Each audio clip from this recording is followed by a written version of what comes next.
ભૂખ લાગી છે એવું કહે છે બધા પાછળ. ભારત માતા કી.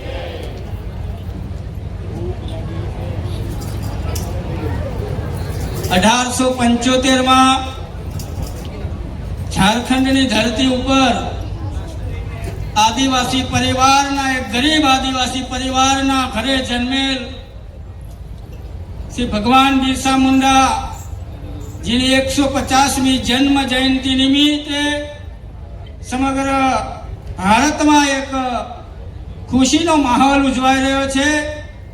ત્યારે આ ગુજરાત સરકાર દ્વારા પણ આદરણીય દેશના પ્રધાનમંત્રી નરેન્દ્રભાઈ મોદી સાહેબની રાહબર હેઠળ અંબાજીથી લઈને એકતાનગર અને ઉમરગામથી લઈને એકતાનગર સુધીની જે જનજાતિ ગૌરવ યાત્રા યોજવાઈ રહી છે, ત્યારે એના ભાગરૂપે આજે આપણે છોટાઉદેપુર જિલ્લાની બોડેલીની પવિત્ર ધરા ઉપર પણ આ યાત્રાનું આગમન થયું છે. ત્યારે યાત્રાના સુકાની એવા ગુજરાત સરકારના માન્ય મંત્રી અને છોટાઉદેપુર જિલ્લાના પૂર્વ પોલીસ અધિક્ષક આદરણીય પીસી બરંડા સાહેબ, એવા જ ગુજરાત સરકારના માન્ય મંત્રી શ્રી રમેશભાઈ કટારા સાહેબ, જિલ્લા પંચાયતના સન્માનિત પ્રમુખ આદરણીય મલકાબેન પટેલ, આ વિસ્તારના સન્માનિત ધારાસભ્ય બેસીભાઈ તડવી, જેતપુર પાવી વિધાનસભાના ધારાસભ્ય આદરણીય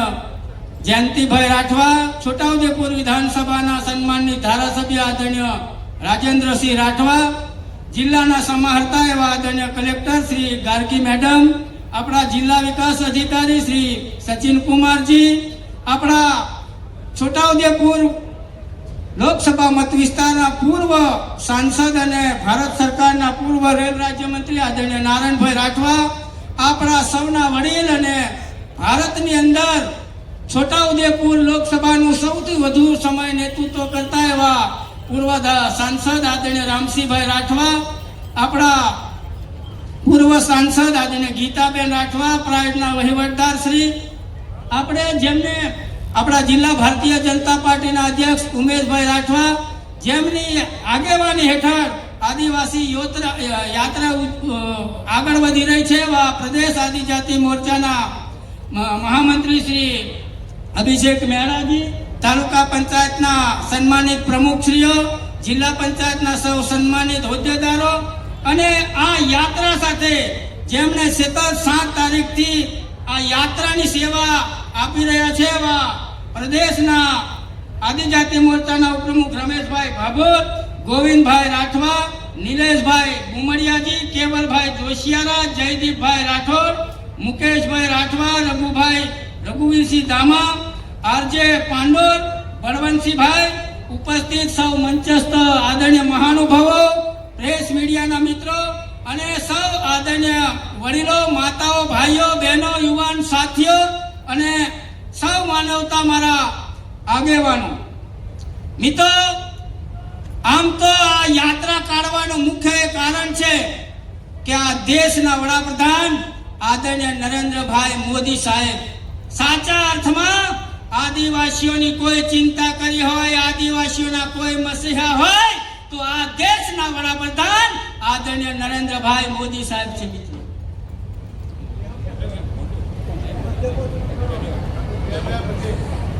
મિત્રો આપણા પેટમાં વધારે અનાજ આવે ને એટલે થોડોક ઉગડપો પણ આવે, એટલે વધારે નરેન્દ્રભાઈ મોદી સાહેબની સરકારે ખવડાવી દીધું એવું મને અહીંથી જણાઈ રહ્યું છે. મિત્રો દેશના યશસ્વી વડાપ્રધાન આદરણીય નરેન્દ્રભાઈ મોદી સાહેબ આ ગુજરાતના મુખ્યમંત્રી હતા ત્યારે આદિવાસીઓને સર્વાંગી વિકાસ માટે અત્યારે બેસીભાઈ તડવી સાહેબે કીધું તેમ 2007 ની અંદર વનબંધુ કલ્યાણ યોજના શરૂ કરી. આ યોજનાની અંદર 15,000 કરોડનું લક્ષ્ય હતું.